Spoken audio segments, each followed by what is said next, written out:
All right, so we just finished talking about coupled reactions. The next thing we want to talk about is how enzymes work specifically. And so we're going to start off by talking about the process of the metabolic pathway.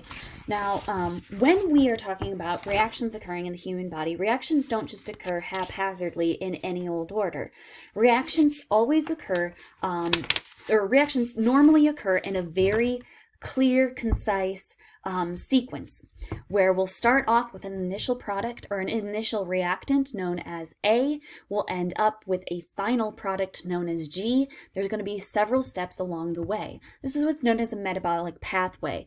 Just remember that metabolism is the sum total of all chemical reactions. A metabolic pathway is just a pathway or a sequence of chemical reactions where we convert one reactant into a final product. So when we have a metabolic pathway like this, we're going to see that the products of an earlier reaction become the reactants, also known as substrates, of a later reaction. So let's say that we were going to be breaking down starch into glucose. So we're going to start off with starch is going to go into our reaction. That will be our initial reactant, also known as substrate. When we are talking about enzymatically controlled reactions, we refer to the reactant as a substrate. So if we're just talking about a chemical reaction in general, and we're going to say starch breaks down into glucose. Starch is our reactant. That's what goes into the equation. Glucose is the product. That's what comes out of the equation. When we're dealing with enzymes, we call that reactant a substrate. The reactant, or the substrate, is going to bind to an enzyme, and then it will form into a product. And we're going to talk about this pretty extensively, so all I really want you to know right now is that you can either use the term reactant or substrate. I think your labs are going to heavily use the term substrate. So make sure you're comfortable and familiar with the word. Substrate is just the reactant for an enzyme-controlled reaction. But what happens in this case, we're going to use A is going to be our initial reactant. A is going to form the product B. And then B is going to become our reactant. In the equation, B goes to C. B is now our reactant, C is our product. In the equation, C goes to D, C is our reactant or our initial substrate, and D is our product, so on and so forth all the way down the line. So these linked reactions, like we said before, form what is known as a metabolic pathway. It just begins with a particular reactant, proceeds through several intermediates, and terminates with a particular end product. So in other words, the product of the first reaction is the substrate of the second reaction, which becomes then the product. The product of the second reaction becomes the substrate for the third reaction, so on and so forth, all the way down to G. So enzymes. We're going to talk a little bit about the shape and the structure and the purpose of an enzyme. An enzyme is what is known as a protein catalyst. A catalyst is anything that speeds up the rate of a chemical reaction. In the event that that catalyst is a protein, we call it an enzyme. But an enzyme is just a protein catalyst. It just speeds up the rate of a reaction. So they're going to help speed up the chemical reactions, or they're going to help facilitate those chemical reactions. The reactants of an enzymatically catalyzed reaction is going to be called a substrate. So that substrate is going to be converted into products. And enzymes, another important thing to note about enzymes is that they accelerate very specific reactions. In other words, if we want to convert A to B, we're going to do that using enzyme 1. Enzyme 3 is responsible converting C to D. Enzyme 3 cannot convert A to B. So the enzyme 1 is only ever going to convert A to B. He can't convert B into A. He can only drive this one reaction forward. Enzymes are highly specific to the reaction which they are facilitating or controlling. And so they're highly specific, and this makes them very important. If what we want is end product D, if we are missing enzyme 2 along the way, we're never going to get there. No matter how much A goes into the equation, if 2 is broken down, we can convert all of the A into B that we want. We can convert all of the C into D that we want. But if enzyme 2 is missing, there's no way for us to make the connection between B and C, and D is never going to be formed. So each reaction in a metabolic pathway requires a unique and specific enzyme. End product will not be formed unless all the enzymes in the pathway are present and functional. And there are a lot of metabolic diseases and disorders that are caused by a broken or a malfunctioning metabolic pathway, all because one enzyme, one protein is malformed or missing, or there's a mutation in its genetic assembly. And so it's very important that we have all of the components necessary for that metabolic reaction. But we're going to talk about how enzymes work. And I'm actually going to jump ahead just a few slides and back up because I want to start off by showing how an enzyme works.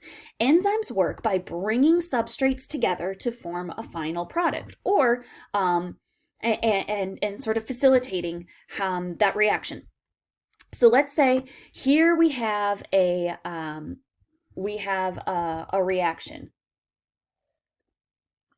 All right, sorry, I had to take a moment.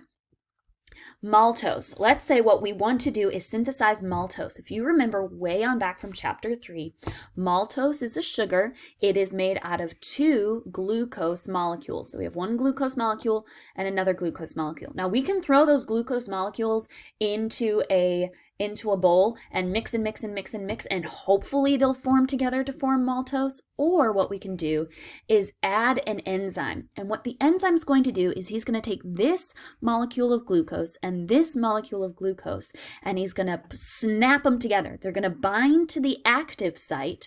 And once they're bound to the active site, the enzyme substrate complex is going to slightly change shape and snap these 2 pieces together, leaving off a single product. Now the enzyme, you can also think of this as assembling Lego pieces. You know, you could have a big box of Lego pieces if what you want to do is take a 1 piece and a 1 piece and stick them together. You can stick all the 1 pieces you want into a box, and you can shake and shake and shake and shake, and hopefully spontaneously they'll snap together. It's totally possible. But if you want to speed up that reaction, ensure that it actually happens a lot faster, you can use an enzyme, or you could use your hands to physically pick up those 2 pieces, snap them together, and send them on their way. A great analogy that I also like to use in class is I like to talk about how I met my husband. I met my husband on a dating app. The great thing about dating apps is that they can bring 2 people together, give them a time and a place and a space, send them on their way. Now, the great thing about dating apps are not used up. Now, just because my husband and I met on a dating app does not mean that dating app shut down and is no longer there. We didn't break the dating app. It's still there. It's still functional. We didn't use up the dating app. The dating app is not still part of our relationship. Enzymes function in the same way. They bring substrates together. They send them on their way. But the enzyme is not changed. The enzyme's not modified. The enzyme is not in any way affected by it. It just speeds up that reaction, helps those 2 pieces find each other, and sends them on their way. And then the enzyme is free. It's open. It's able to do that for as many more substrates that come along. So it's just going to sit there, and it's going to keep snapping people together, keep snapping pieces together, keep finding people, coupling them up and sending them off. And so that's sort of how an enzyme works. And so we're going to back up just a little bit. We're going to talk about what happens. So all of this is occurring at the active site of the enzyme. This is going to be the area where the enzyme complexes with the substrate, where it binds to that substrate. This is going to cause the active site to change shape. When it changes shape, it's going to snap those pieces together. And I'm sorry I don't have a great graphic for this, but this would be an excellent opportunity for you to send me some extra credit videos about how enzymes work. So yes, or if I was in class, I would draw you lots and lots of images of the active site actually, or this enzyme actually folding up, bending, and snapping pieces together. And I know you can't see it, but I'm showing you with my hands right now. But anyway, send me some videos of how the enzyme undergoes a change, a conformational change, in order to bind those 2 substrates together. That shape change forces those substrates together. It initiates a bond formation. And what we have is what we currently are calling an induced fit model. An induced fit model means that this active site isn't stagnant, like it isn't a permanent rigid shape, but it's actually sort of soft and moldable. And what happens is as the substrates bind in or slide into that active site, it's going to sort of cause that enzyme to change shape, fold around it, and snap those pieces together. So like I said, this is how enzyme substrates work for a synthesis reaction. Do you remember synthesis reactions? We talked a lot about dehydration synthesis when we were talking about how we glue amino acids together to form a great big amino acid chain, or we can string a bunch of nucleic acids together to form DNA. Those are all synthesis reactions. And so in a synthesis, the enzyme is going to complex with two substrate molecules to form a single product. So the substrates are going to be joined together and released as a single product. Now, unlike a dating app, enzymes can also be involved in degradation, where we're actually splitting up a couple. Hopefully dating apps aren't doing that, although I don't know, if you're not using them properly, it might cause couples to break up. But ideally, that is not the goal. In the case of enzymes, though, there are a lot of degradation enzymes. Their goal is to take a single substrate and it's going to fit into that active site. That enzyme substrate complex is going to snap apart and it's going to release two products. And again, the Lego analogy maybe is best here, where you can have a whole bunch of pieces of Legos all, attached to each other. And you can shake and shake and shake your box, but they're not really the most effective way to break them apart is to use an enzyme. Use your hands, grab those two pieces, snap them apart, separate them. So that's how your enzyme is going to work. And whether it's a synthesis or a degradation, in all cases, the enzyme is not affected. It's not part of the problem. It's not part of the equation. This is why when we're looking at a chemical reaction, we say A goes to B, and the enzyme just sort of facilitates that reaction. The enzyme is not part of the reaction. We don't say, A plus enzyme equals B. It's just A goes to B, and that enzyme helps drive it there. Because like I said, when you finish building your Lego model, your hands are not still in there. When you meet your special someone on your dating site, the dating site should not still be there. Ideally, it is moved on. It is putting other couples together. At the end of your Lego masterpiece, you're not still standing there holding everything together with your hands. The enzyme does its job. It speeds up that chemical reaction, and then it moves on. So why we care about all of this, or how it actually speeds up the reaction, is by interacting with something known as the activation energy. Molecules very rarely react with one another unless they are activated in some way. Energy usually has to be added to at least one reactant in order to initiate the reaction. Now, even if it's a spontaneous reaction, like we talked about earlier, we talked about entropy, we talked about how we're always moving from an organized state to a disorganized state, and from an area of high energy to low energy. Even if we are giving off energy, even if we're going from a high energy state to a low energy state, we still require a little bit of energy to get the ball rolling. This is what's known as activation energy.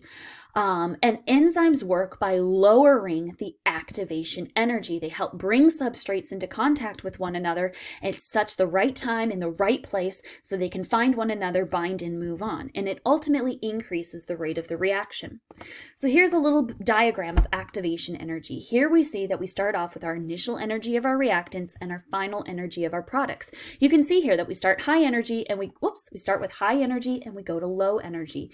This indicates a spontaneous reaction where we're actually going to release energy in the process. And yes, that's still true. We're still going to release energy, but we're going to have to input a little bit of energy to get there. We're going to have to push that ball up the hill a little bit before it can roll all the way down to the bottom. Without an enzyme, it's going to require a lot of energy. You're going to have to shake that Lego kit for a very long time before pieces are going to suddenly start forming together. If you add an enzyme, if you get your hands involved in snapping those pieces together, you still have to snap those pieces together. You're still going to have to pick up two pieces and use energy to snap them together. But it's so much less energy than shaking and shaking and shaking that kit, that Lego kit over and over again, hoping that those pieces snap together. So what an enzyme does is it lowers the activation energy. It lowers the amount of energy that is required to get from point A to point B. All right, and I think we already have a video about factors affecting enzymatic speed, but let me know if you have any questions, comments, or concerns.